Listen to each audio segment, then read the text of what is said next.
Voilà, bonsoir. Dites-moi si vous m'entendez, si vous me voyez bien. Bonsoir Karine. Est-ce OK chez vous?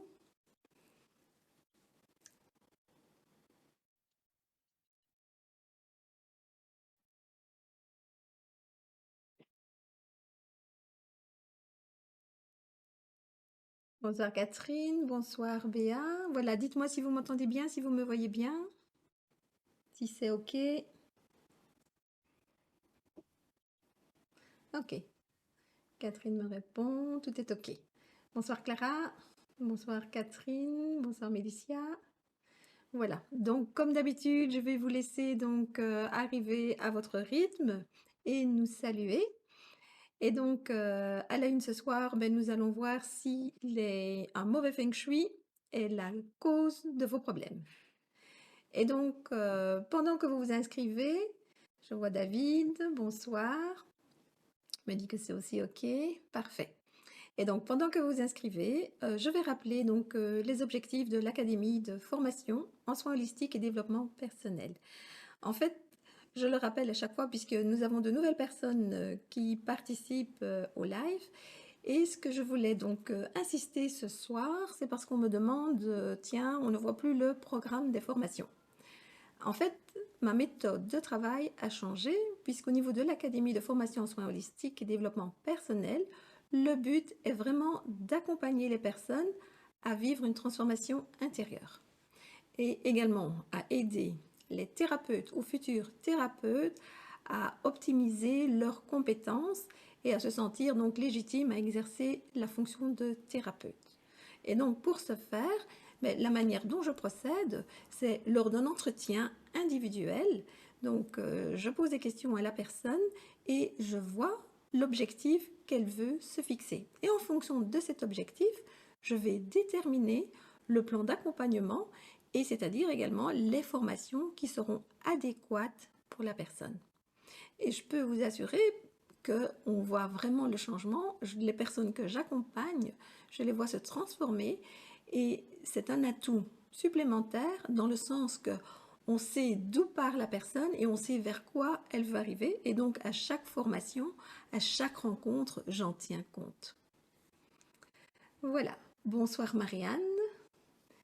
Alors, donc aujourd'hui, donc comme je vous l'ai dit, à la une, nous allons voir si les problèmes si un mauvais feng shui est la cause des problèmes que l'on peut vivre. Et donc, puisque vous êtes quelques-uns et quelques-unes à avoir suivi les cours de feng shui, je vais vous demander de donner une brève définition de ce qu'est le feng shui. Donc, pour que les personnes qui se connectent donc puissent voir, et même en replay, mais en quoi consiste le feng shui. Bonsoir Patricia.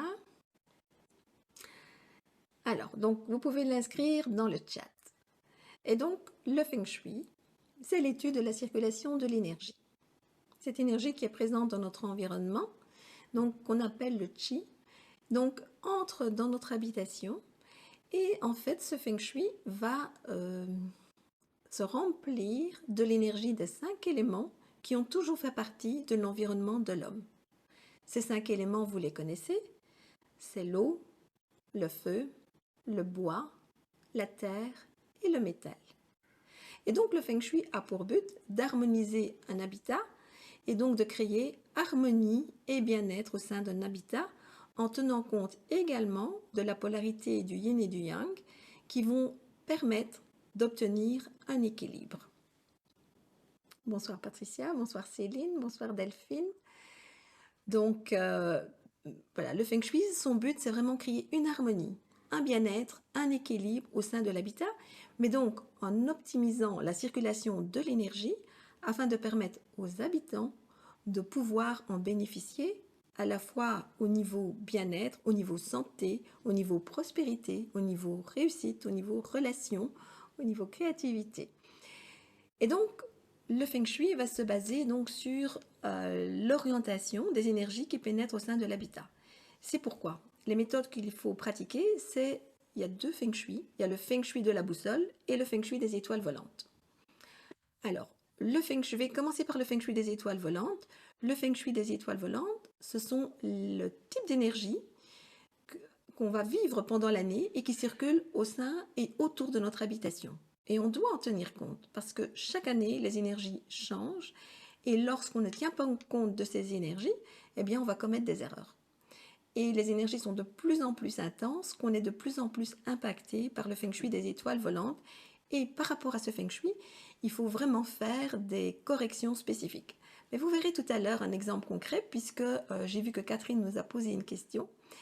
Et donc par rapport à cette question, je vais en reparler. Le feng shui de la boussole, celui que l'on pratique pour créer l'harmonie, le bien-être au sein de l'habitation, mais nous demande de positionner la boussole sur le plan de notre habitation, en partant du cœur de l'habitation, et de définir les 8 points cardinaux. Ces 8 points cardinaux sont en lien avec les 5 éléments et sont en lien avec les 8 secteurs de vie. Et on va en parler également. Je ne vais pas faire un cours complet. Le but aujourd'hui, c'est de vous montrer en fait que quand on a un mauvais feng shui, eh bien, on en subit les conséquences. Bonsoir Dominique. Voilà, merci à toutes les personnes qui continuent de nous rejoindre ce soir. Et donc, voilà, un mauvais feng shui, qu'est-ce que ça peut créer? Eh bien, je vais commencer par au niveau des problèmes que l'on peut soi-même créer. Je me souviens d'une personne qui se plaisait absolument pas chez elle. Et lorsqu'on arrivait devant chez elle, eh bien, l'entrée devant la maison était totalement négligée. Il y avait des broussailles à gauche, à droite, la sonnette d'alarme était détachée, la porte d'entrée ressemblait plus à rien, la barrière qui était un peu juste avant était cassée, les plantes devant la porte d'entrée étaient en train de dépérir.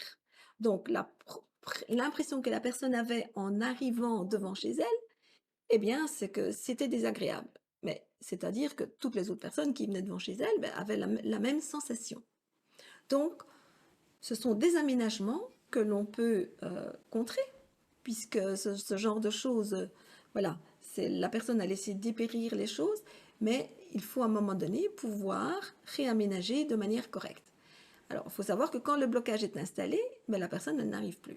Et cette personne, ça faisait 5 ans qu'elle était dans cet état où elle ne se plaisait pas, et à l'intérieur, rien ne bougeait, tout était stagnant.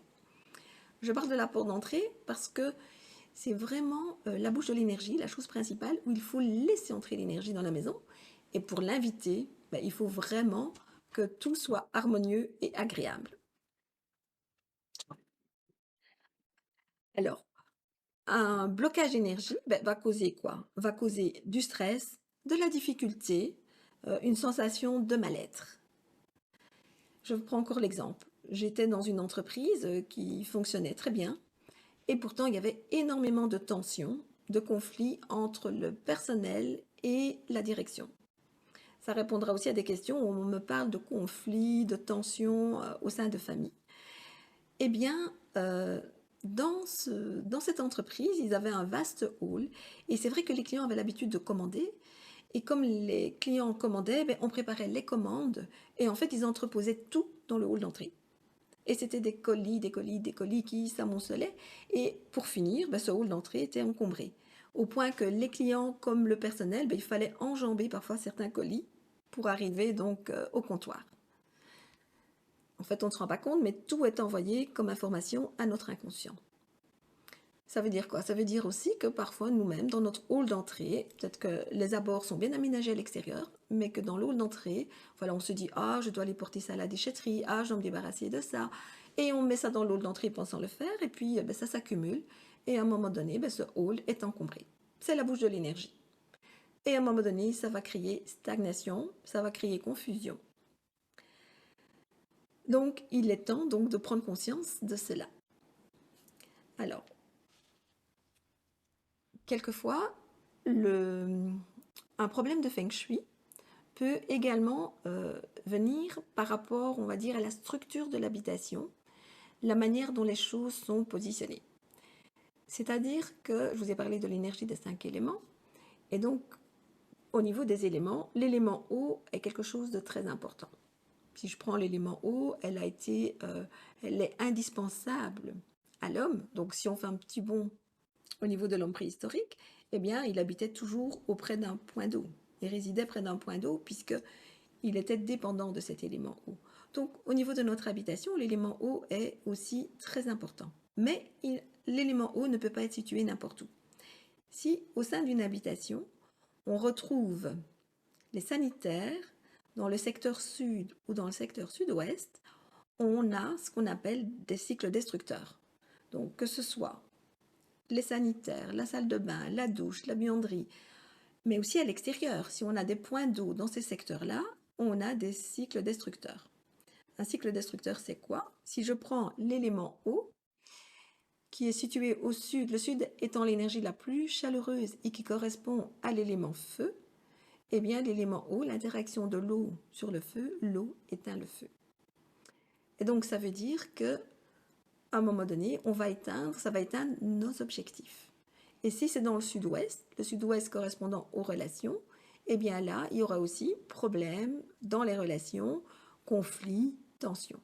Donc, vous voyez que quand on pose une question par rapport à un problème, on doit d'abord analyser le plan général de la maison, les abords de la maison, et tenir compte, voilà, de ce qui se passe. Et puis voir si la problématique arrive à cause de la structure de l'habitation ou si c'est l'aménagement qui pose problème. Donc les relations peuvent être tendues dans ce cas où le secteur sud ou sud-ouest sont impactés par des éléments eau. Bonsoir Patricia. Les problèmes de santé.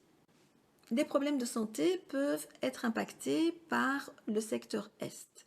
Donc au sein de l'habitation, donc chaque orientation va correspondre à un secteur de vie. Et la santé est donc en accord avec l'orientation est. Donc ça veut dire que l'est, sur le plan général de notre maison, doit faire partie intégrante de l'habitat. Si le secteur est de notre habitation est occupé par exemple par un garage, eh bien on sait très bien qu'un garage, donc ce n'est pas une pièce de vie, on entrepose plein de choses, l'énergie bouge ou bien l'énergie est stagnante. Quelquefois, au sein de la structure de la maison, si on a une maison en forme de L, où on peut avoir un secteur manquant, et donc ça veut dire que le secteur santé est à l'extérieur de la maison, donc ça va aussi poser problème pour les habitants, à la fois au niveau santé, au niveau évolution des projets. Quelquefois, le secteur santé pose problème. Pourquoi? Parce que le secteur santé, il est associé à l'élément bois. Donc, il demande que l'on y mette du bois, qu'on l'aménage cet espace avec le bois, avec la couleur verte. Quelquefois, ce qui se passe, c'est qu'on y met trop de métal. Et donc, l'action du métal, c'est de couper le bois. Et puis, il y a des personnes qui utilisent l'élément bois avec des plantes vertes, mais ces plantes vertes dépérissent. Et on ne s'en rend pas compte. Je vais donner l'exemple. C'était une dame qui voulait déménager et qui avait donc, sa porte d'entrée était à l'est, et elle avait 2 énormes ficus, et comme elle allait déménager, elle ne s'en occupait plus. Mais ces 2 ficus étaient en train de dépérir, les feuilles tombaient, elles étaient desséchées, sauf que la dame ne se rendait pas compte que ces secteurs représentaient l'évolution des projets. Le but était de déménager, mais tout stagnait. Il n'y a rien qui se passait. Donc les projets étaient à l'arrêt. Alors, j'ai une petite question, donc je m'interromps. Et quand malgré tout la salle de bain est au sud et que l'on ne peut pas la changer? Alors, voilà, au niveau de cette question, effectivement, quand c'est dans la structure qu'on ne peut pas changer, ben le Feng Shui va vous demander de faire des recommandations. Donc, on va d'abord faire la correction, c'est-à-dire que si la salle de bain est au sud, ça veut dire si l'élément eau éteint le feu du sud, eh bien, il faut arrêter l'action de l'eau. Donc, dans ce cycle destructeur, on va donc apporter l'élément bois, mais après, il va falloir faire plusieurs corrections dans tous les secteurs sud de la maison. Et donc, on va tenir compte des habitants, on va tenir compte de la maison pour pouvoir faire les aménagements adéquats. Alors, qu'est-ce qui peut aussi se passer donc au niveau de la santé? C'est que il faut tenir compte aussi, quand on en a parlé, j'ai vu dans les questions, que Catherine disait, donc mon mari fait accident sur accident, donc je reviendrai sur sa question, mais déjà par rapport à la chambre à coucher, donc Catherine écoute bien la réponse déjà à ce niveau-ci, Donc par rapport à la chambre à coucher, si vous souffrez de problèmes de santé donc pendant une année, voilà, et que c'est à répétition. Donc le secteur santé de la chambre, c'est toujours dans l'orientation est. Regardez ce que vous avez mis à l'est, dans la chambre. Est-ce que vous avez fait un nouvel aménagement? Est-ce qu'il y a quelque chose en métal qui est beaucoup trop imposant? Donc, vous pouvez alors à partir de là donc changer, si c'est du métal qui est là, parce que le métal coupe le bois, ôter et amener donc l'élément bois et amener des symboles qui représentent la santé. Alors, dans les symboles qui représentent la santé, vous avez la fleur de vie. Vous pouvez l'utiliser donc sur le mur est de la chambre à coucher s'il y a des personnes qui souffrent de problèmes de santé, que ce soit momentané ou que ce soit chronique. Et de plus, avec le feng shui des étoiles volantes, les personnes qui viennent savent qu'il y a donc, pour l'instant, chaque année, le secteur santé qui est fort impacté et il y a des corrections qui sont aussi adéquates et très recommandées. Donc Catherine, je répondrai après la question, parce qu'il y en a plusieurs dans ce que tu m'as demandé. Par rapport à la chambre à coucher, ce qui est aussi important, c'est parfois on a des poutres dans la chambre à coucher. Et si les poutres sont au-dessus des dormeurs, quel que soit le niveau, il n'y a qu'au niveau, voilà, je dirais qu'au niveau des pieds, c'est un peu moins au niveau impact, mais ça peut l'être également. Eh bien, la poutre, le fait qu'il y a une poutre, l'énergie va passer et va créer une pression là où il y a la poutre.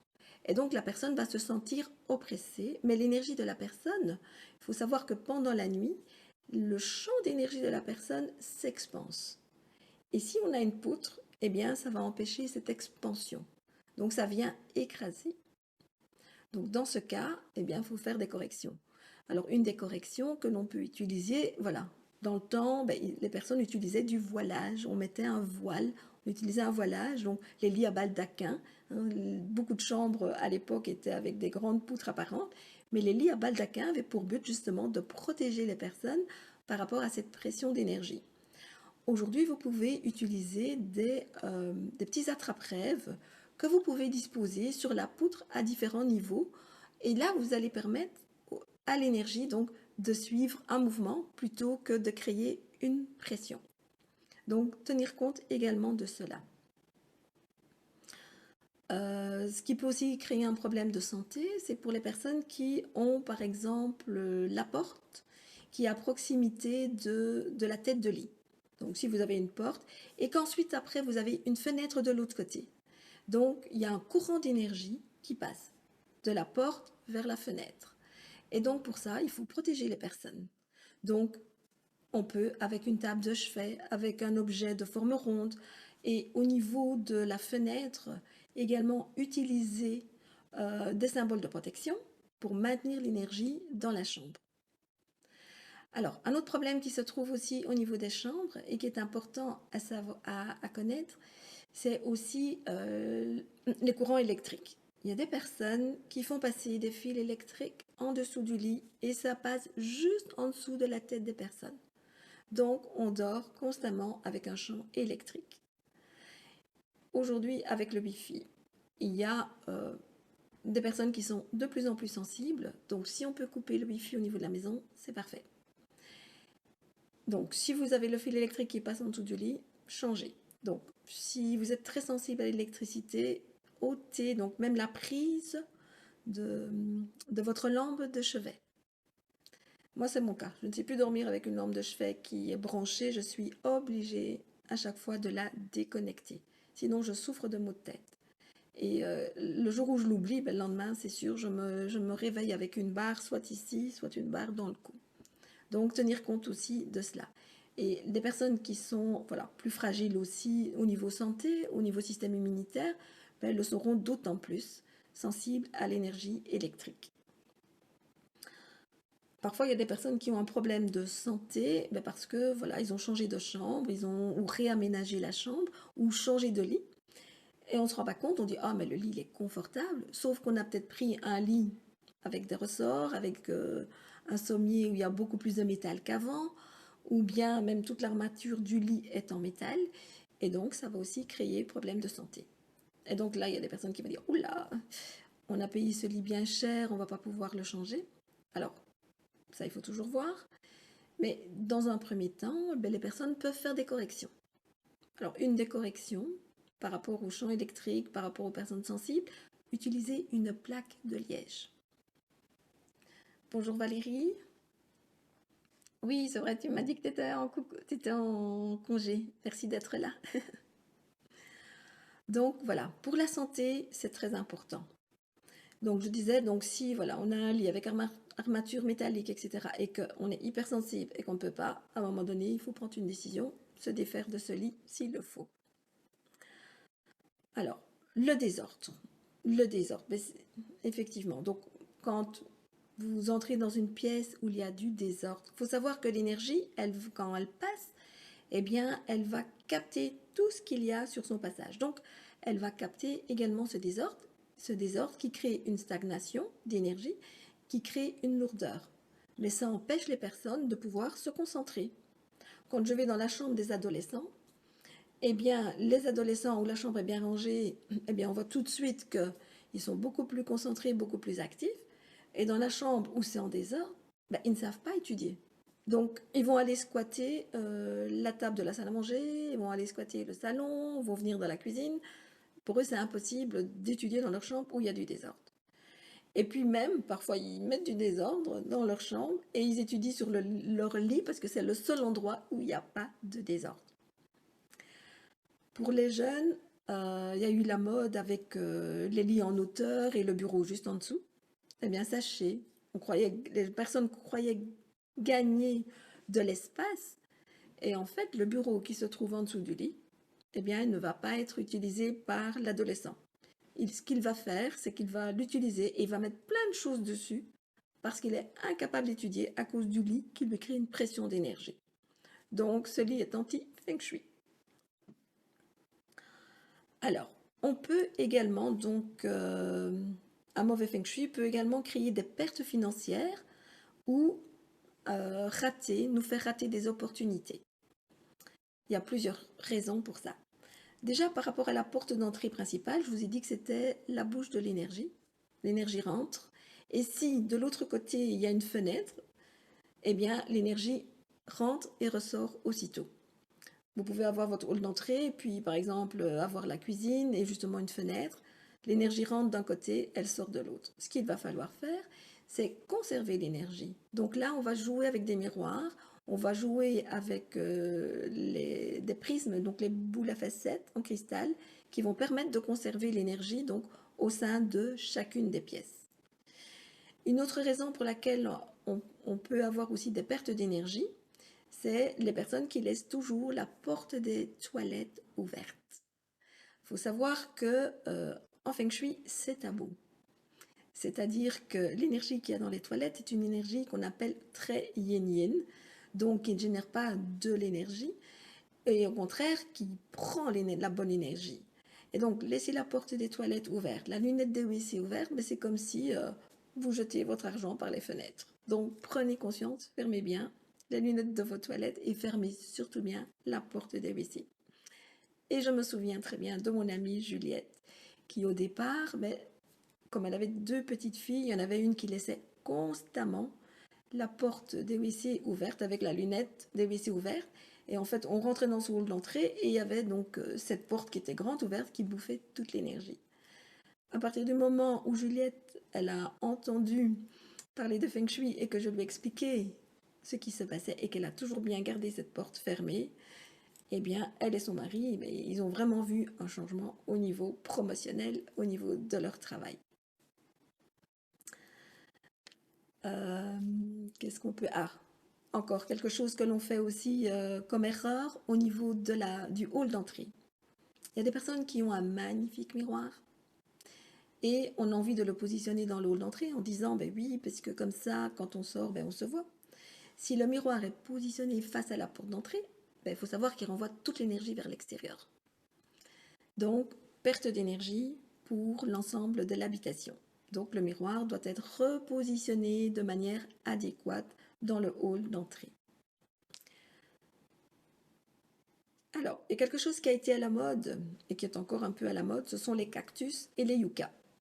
Donc, ce sont des plantes qui ne peuvent pas être positionnées au sein d'une habitation. Sauf que quand on en a, on n'a pas envie de s'en séparer. Le cactus, je vais donner un exemple pour bien faire comprendre. Il y avait une dame, elle aimait les cactus et finalement elle recevait des cactus. Au point qu'à un moment donné, elle avait positionné tous ses cactus sur sa devanture qui était secteur sud, réussite donc, et secteur sud-ouest, relations et amour. Cette dame, elle travaillait pour ses frères et qui avait un restaurant.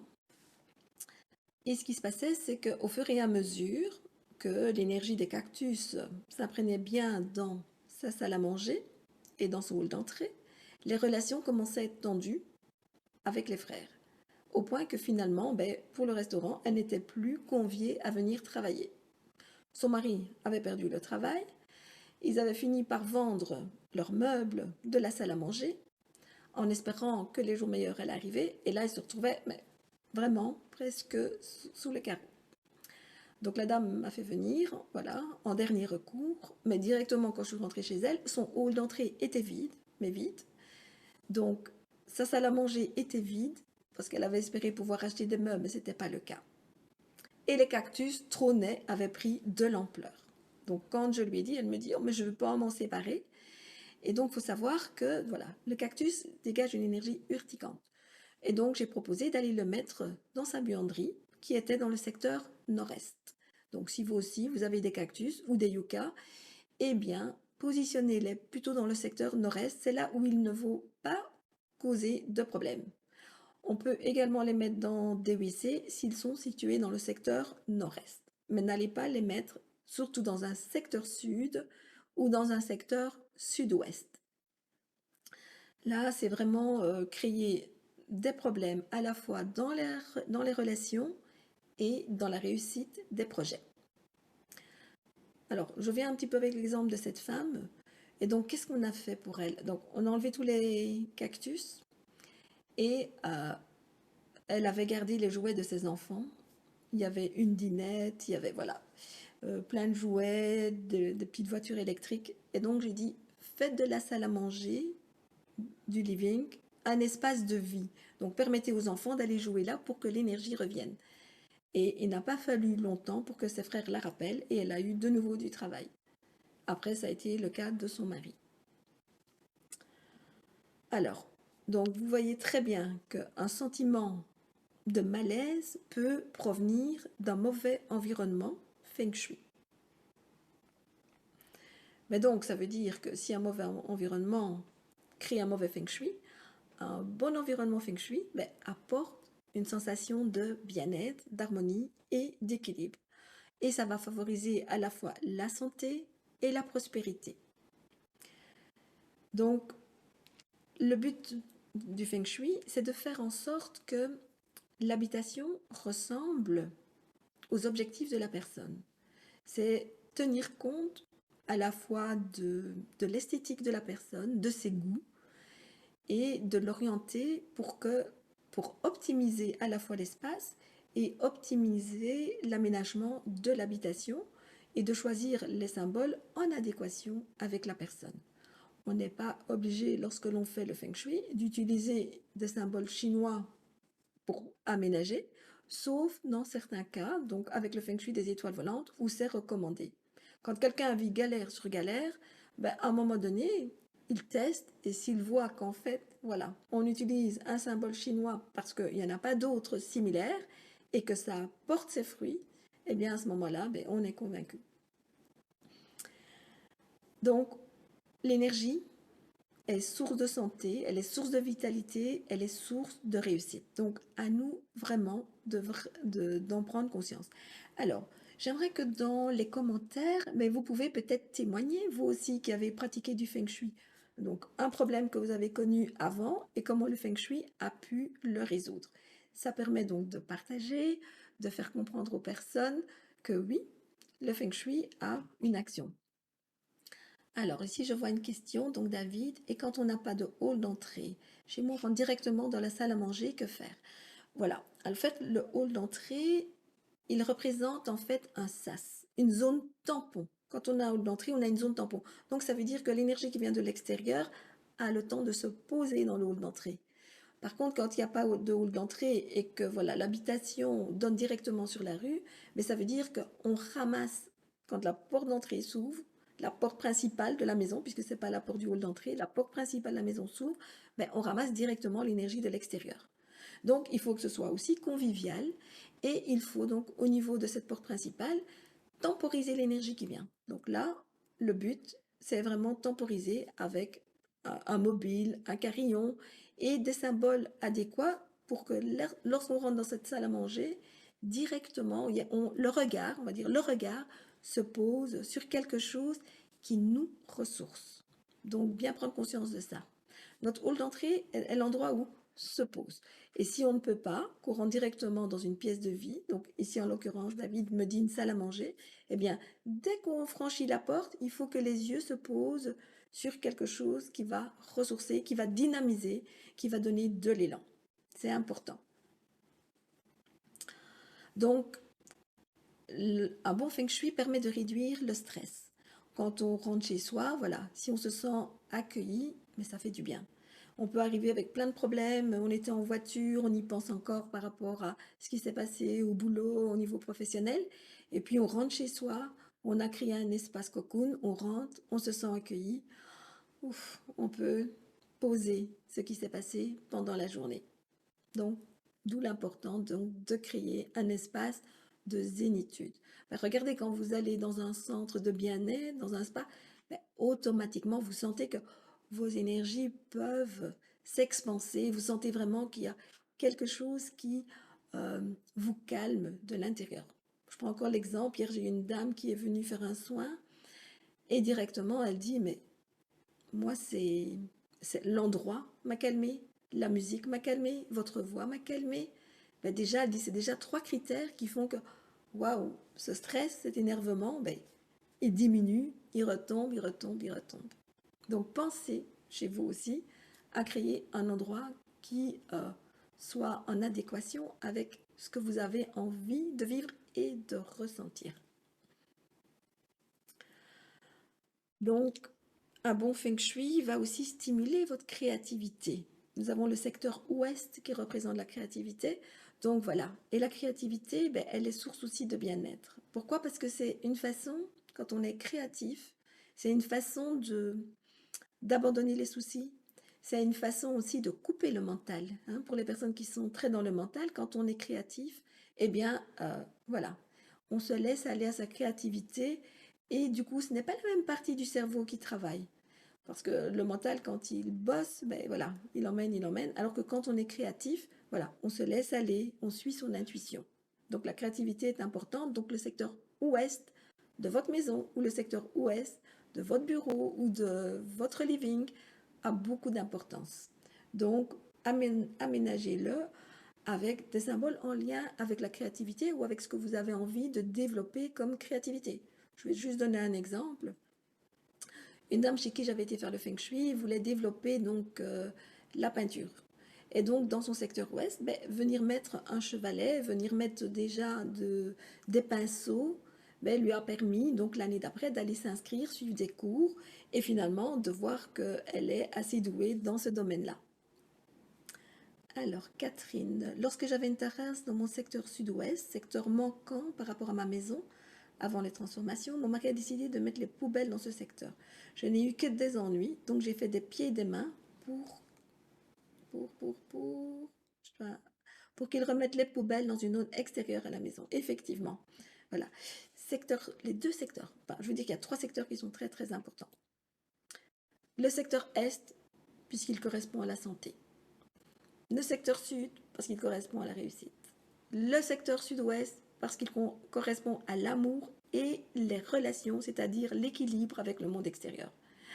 Si on y met des poubelles, c'est sûr. Les poubelles, ça veut dire que tout part, toutes les énergies, d'accord, s'en vont.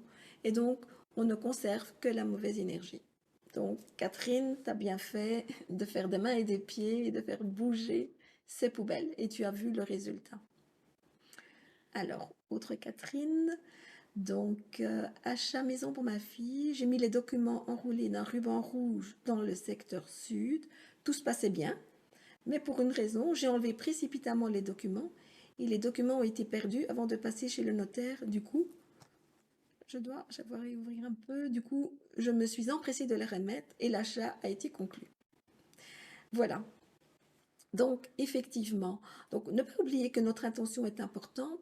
Alors, le fait de prendre des documents, de les enrouler dans un ruban rouge, le rouge est associé à la réussite. Donc, on peut faire ça aussi avec un diplôme, on peut faire ça avec une attestation si on n'a pas envie de l'exposer.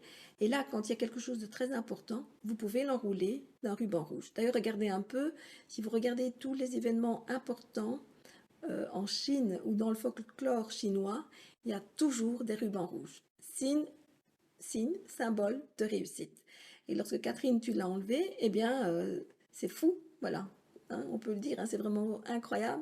Ce qui s'est passé, c'est que même les papiers ont été perdus chez le notaire. Et puis, Catherine les a remis, et puis, les choses se sont passées de manière rapide. Moi, je me souvenais d'un avocat dont la femme avait demandé que j'aille faire le feng shui. Et quand je suis arrivée dans son bureau, d'abord, c'était le désordre. Et il s'étonnait qu'il perdait de plus en plus de clients.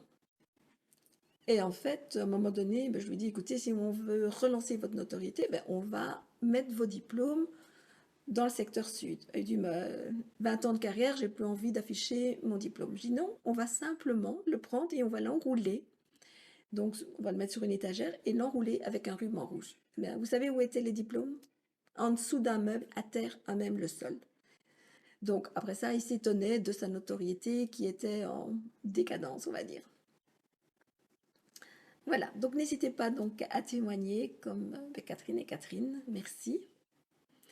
Donc, ce qui est très important aussi, c'est que au niveau de l'habitation, alors quelquefois, dans certaines habitations, on a très peu d'objets, on n'a pas besoin d'avoir énormément d'objets, mais c'est que au sein de l'habitation, on va retrouver déjà la présence des éléments. Je vais donner un exemple. Si on rentre chez moi, directement dans mon hall d'entrée, on a un mur en briques. Donc, la pierre est déjà représentée. J'ai la cheminée qui est présente. On a vu sur la cheminée qui est imposante. Et donc, l'élément feu est représenté. Le conduit de cheminée, puisque c'est une cheminée moderne, c'est un grand tube en métal. Donc, le métal est représenté. Donc, je vous ai dit, donc la pierre, qui est la terre, le feu, le métal, le bois est représenté, puisque j'ai un énorme escalier qui va vers l'étage et qui est donc visible, donc bien représenté. Et donc, il manquait l'élément eau. Mais l'élément eau était à la fois représenté à l'extérieur, puisqu'il y a un étang, donc directement du living, on a une vue sur l'étang. Mais en même temps, après, je l'ai ramené avec une peinture qui représente l'eau. Donc, si déjà, au sein de l'habitation, dans une seule pièce, on retrouve l'énergie des 5 éléments, il y a déjà une harmonie, il y a déjà un équilibre. Et donc, on peut aménager son habitation de manière sobre. Ce qu'on va faire, c'est venir compléter quand il y a quelque chose de manquant. Et puis, si on aime les objets, bien sûr qu'on va tenir compte du principe des 5 éléments avec la boussole, et on va donc aménager chaque secteur en adéquation. Voilà. À présent, je vais passer aux questions des personnes et je vais commencer par Catherine. Et donc, Catherine qui me dit, je vais reprendre la question. Voilà. Donc, tu l'avais mis dans le chat, dans les commentaires que j'avais donc mis hier. Donc, sachez que maintenant, donc, je vais chaque fois utiliser donc, le chat quelques jours avant pour que vous puissiez poser vos questions, pour que justement je puisse y répondre lors du 20h. Et donc voici Catherine, donc tu dis avoir pensé avoir appliqué tout ce qu'il fallait et depuis quelques semaines ton mari a des accidents à répétition. Alors est-ce que quand tu dis accident à répétition, est-ce que ce sont des accidents physiques, des bobos, est-ce que ça se passe au niveau des membres, ou est-ce que ce sont des accidents avec des outils, parce que ça aussi c'est important, avec des objets. Donc ça c'est important de savoir. Deuxièmement, tu me dis, nous avons entamé la réparation d'une partie du toit, et là il y a du retard, et du coup infiltration d'eau. Alors, quand on on fait des travaux, il faut absolument tenir compte du feng shui des étoiles volantes. Pourquoi? C'est le feng shui de l'année. Et donc, ça veut dire que dans certaines orientations, il y a des périodes, il n'y a rien à faire. Si vous faites des travaux, vous allez être empêché. Les énergies qui sont là, ce sont des énergies qui bloquent. C'est des énergies qui peuvent créer donc des blocages, qui peuvent créer même des accidents. Et donc, il faut, avant d'entamer ces travaux, tenir compte de l'orientation et voir si on est dans la bonne période pour le faire. Et même si on ne peut pas, parce que vous savez, on dépend des différents corps de métier, et donc aujourd'hui on se dit, ben oui, mais voilà, ce n'était pas le bon moment, eh bien je peux vous assurer qu'il y a plusieurs personnes donc, qui ont suivi les recommandations, et donc les recommandations disent de faire des protections dans les secteurs adéquats. Donc moi, je t'invite à regarder par rapport au feng shui des étoiles volantes, quelle est l'orientation dans laquelle vous avez commencé les travaux, si vous n'avez pas été dérangé, les énergies de l'année, notamment le Grand-Duc, donc, ou le suipo, parce que là, voilà, c'est comme si on avait un retour de manivelle et ça impacte très fort à la fois l'homme de l'habitation. Et donc, là, quand tu dis que ton mari a des accidents en répétition, et donc, dans ce cas-ci, que faire? Eh bien, de commencer par faire une cure de sel dans le nord-ouest, puisque ça correspond à la zone de l'homme, et dans le secteur où se trouvent donc, où ont été entamés les travaux. Si par exemple les travaux ont été faits à l'est, eh bien même s'il y avait déjà une cure de sel, la changer totalement complètement et la remettre une nouvelle cure avec une nouvelle intention. Le dernier est un accident de moto. Ok, donc l'accident, ça devient de plus en plus important et conséquent. Alors, dans son cas à lui, moi, je recommanderais qu'il porte une médaille de protection, que le nord-ouest de l'habitation contrôle bien ce qui se passe, qu'est-ce qu'on a mis, est-ce qu'il n'y a pas des objets tranchants quelquefois, est-ce que dans le nord-ouest du living, dans le nord-ouest de la chambre, à contrôler, et le nord-ouest, enfin, passe tous les nord-ouest de toute l'habitation. Voir s'il n'y a pas des objets tranchants, s'il n'y a pas des choses qui dérangent, qui doivent être éliminées. J'ai noté donc la cure de sel, oui. S'il n'y a pas des objets qui sont en panne, qui sont positionnés dans cette orientation, ou si tu as aussi des plantes qui sont en train de dépérir. Donc contrôle, cure de sel, oui. Laisse-la sèche cette fois-ci. Ok. Alors,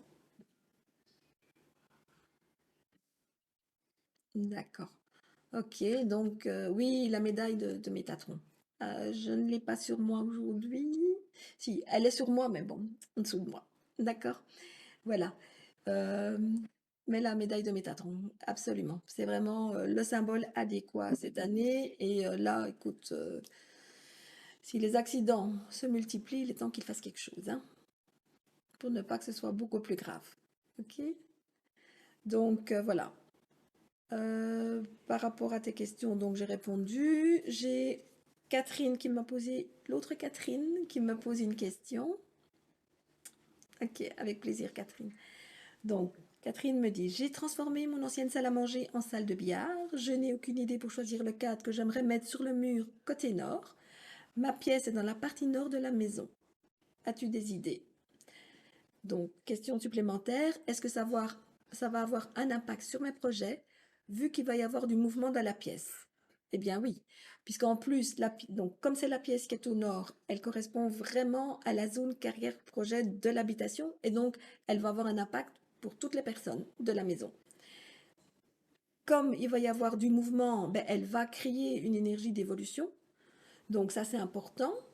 Et donc, ce que tu vas mettre sur le mur, c'est important également. Alors, comme tu as vu avec le feng shui des étoiles volantes, avant dans les années précédentes, on t'aurait dit, vas-y, mets quelque chose qui représente l'eau. Mais aujourd'hui, mets quelque chose qui représente le mouvement. Donc, ça peut être un moyen de transport, ça peut être des personnes en mouvement, ça peut être...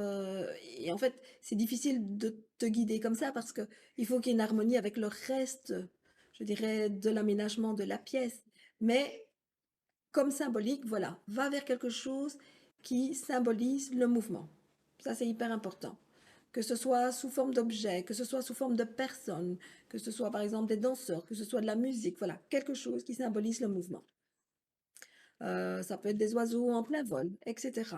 Dans le secteur carrière projet, on peut le mettre. Alors, autre question. Quand on a une petite fontaine sur une table d'appoint, la table doit-elle être en hauteur ou pas? Donc, la fontaine peut être positionnée sur une table. Important, c'est toujours de contrôler qu'on n'ait pas un élément feu plus bas que l'élément haut. Pas avoir des bougies qui se situent à proximité, donc à même le sol. Donc, la fontaine peut être posée à même le sol, comme la fontaine peut être posée sur une table d'appoint. Donc là, il n'y a aucun problème. Ok? Donc, la seule chose qu'il ne faut jamais faire, c'est de mettre une fontaine à hauteur des yeux. Elle ne peut pas être plus haute. C'est comme si, voilà, on se ramassait l'élément haut sur soi. Jamais donc de fontaine à proximité d'un élément feu. Alors, j'ai été une fois chez un couple de jeunes. Ce qu'ils avaient fait, c'est qu'ils avaient mis une fontaine, trouvaient que c'était tellement beau, sur la cheminée. L'élément haut sur la cheminée, je rappelle, eau éteint le feu, donc ils éteignaient leur projet. Et donc la dame ne trouvait pas de travail. Une fois qu'elle l'a fait, elle a trouvé un travail de manière très rapide dans un garage à proximité de chez elle. Je vois Béatrice. Béatrice dit que ça l'interpelle. Ok. Voilà. Et puis tu me dis que tu es bien et que là pour l'instant tu es chez ton fils et que tu te sens bien en paix. Ben oui. Voilà. Donc c'est que l'énergie est bonne, mais toi tu amènes aussi ta bonne énergie, donc c'est parfait. Alors, vous m'avez... Ah oui, non, il y a encore une question. Zut, j'allais oublier, j'oublie de descendre. Donc, Céline, je t'oublie pas. Donc, pour ma part, j'ai toujours un souci au niveau de l'entente, de la fratrie, mais je me demande si ça ne vient pas du papa qui laisse tout passer. Comment régler cela? Pourtant, donc, tu dis, j'ai mis pas mal de choses en place dans la maison. Reprends-tu des cours niveau 1 chez toi en septembre? Voilà, je vais répondre à tes questions. Donc, comme je disais tout à l'heure, donc toujours contrôler dans l'espace où la famille se réunit s'il n'y a pas donc des éléments qui peuvent être agressifs, s'il n'y a pas des plantes qui dépérissent, s'il n'y a pas de cactus. Alors, dans l'espace où on se retrouve, ça peut être au niveau de la salle à manger. On peut avoir par exemple un lustre et on ne se rend pas compte. Oui, il est magnifique, il est imposant, sauf qu'il peut avoir un effet tranchant. Ça dépend comment est structuré donc ce lustre. Moi, je me rappelle, il y a eu chez des personnes, ils avaient comme ça dans une salle à manger 2 magnifiques lustres en chêne, ça allait avec l'habitation, sauf que au niveau, donc il y avait comme 2 grosses poutres et vous avez comme toutes des lames qui descendaient vers les personnes. Et elle disait, on ne mange jamais dans cette salle à manger. Même quand on fait une fête, on n'y arrive pas ou c'est tendu. Donc voilà. Donc ça peut être une des raisons. Une autre des raisons, parfois au niveau de la table, c'est de voir comment les personnes sont positionnées à table, surtout s'il y a des tensions pendant les repas. Quelquefois, ça vaut la peine de pouvoir changer l'ordre, la manière dont on positionne les personnes. Donc là, au niveau Feng Shui, il y a vraiment la mère, telle orientation, le père, telle orientation, mais je ne vais pas le détailler maintenant. Donc ça, par exemple, dans le cadre d'un cours, je donne l'explication. Qu'est-ce que j'avais noté d'autre pour toi? Oui, oui. Ah oui. Donc, qu'est-ce que tu peux faire davantage? Donc, c'est regarder aussi dans le secteur Est famille, puisque toute la famille est concernée, la fratrie. Quels sont les symboles qui sont positionnés? Regardez à ce que dans ce secteur Est, il n'y ait pas de photos de personnes décédées. C'est important. Sauf si c'est toute la famille qui est réunie et que ça rappelle un bon souvenir. Si ça fait baisser l'énergie, ce n'est pas adéquat. Et donc, j'en profite vite pour dire que la photo des personnes disparues, l'idéal, c'est vraiment de les mettre dans un secteur nord-ouest. Dans le secteur nord-ouest, faire comme un petit hôtel avec bougies, avec un petit ange, pour vous rappeler de la personne du défunt, mais vous allez voir que ça va se faire avec beaucoup plus de sérénité, alors que dans un autre secteur, ça fait baisser les énergies. Par rapport à la fratrie, utilise aussi la symbolique du yin et du yang dans les pièces où on déjeune, où on mange, ou dans le salon, surtout dans le secteur sud-ouest. Ou si tu ne sais pas le mettre dans le sud-ouest, parce qu'on ne sait jamais qu'il y a une baie vitrée, alors tu le mets même dans le secteur est, amène l'énergie donc de l'équilibre. Le yin et le yang est vraiment un symbole d'équilibre. Donc, à tester. Utiliser du quartz rose. Le quartz rose permet d'aplanir les tensions. Et donc aussi utiliser du sel. Et ça peut être aussi faire un petit aménagement avec, comment on va dire, un récipient avec du sel sec à table. Et un mélange avec du sel, du sucre et du sel et du sucre, du sel et du sable. Et donc vous positionnez vos cristaux dessus. Donc voilà, à tester. Donc oui, oui, je vois, donc cool. Oui, ça peut changer les choses, hein. Céline, franchement, moi je l'avais fait à un moment donné et ça a changé les choses. Alors, donc pas de luge et des appliques luminaires, tu dis? Oui. Regarde un peu les symboles aussi dans cette salle à manger, enfin, ce qui se trouve au niveau des meubles, au niveau des peintures qui sont représentées, qu'est-ce que ça représente au niveau des objets qui sont aussi donc, dans la pièce. Voilà. Donc, moi, je vous ai donné un aperçu en précisant donc, oui, un mauvais feng shui, ça a des impacts et ça peut avoir des impacts dans différents secteurs de notre vie.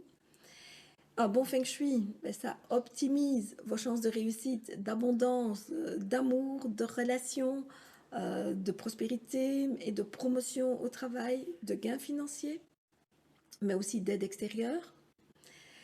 Et donc, pour les personnes qui seraient intéressées à suivre des cours, donc vous mettez cours de Feng Shui. Alors, vous pouvez même noter séminaire Feng Shui, par exemple, si vous souhaitez juste, on va dire, venir à un séminaire avec le plan de votre habitation, avoir des réponses concrètes, vous mettez séminaire Feng Shui. Si, par contre, vous souhaitez suivre pendant l'année des cours de Feng Shui à raison d'une fois par mois, et donc c'est 3 heures, donc c'est stage Feng Shui, 3 heures d'affilée, eh bien vous mettez stage Feng Shui.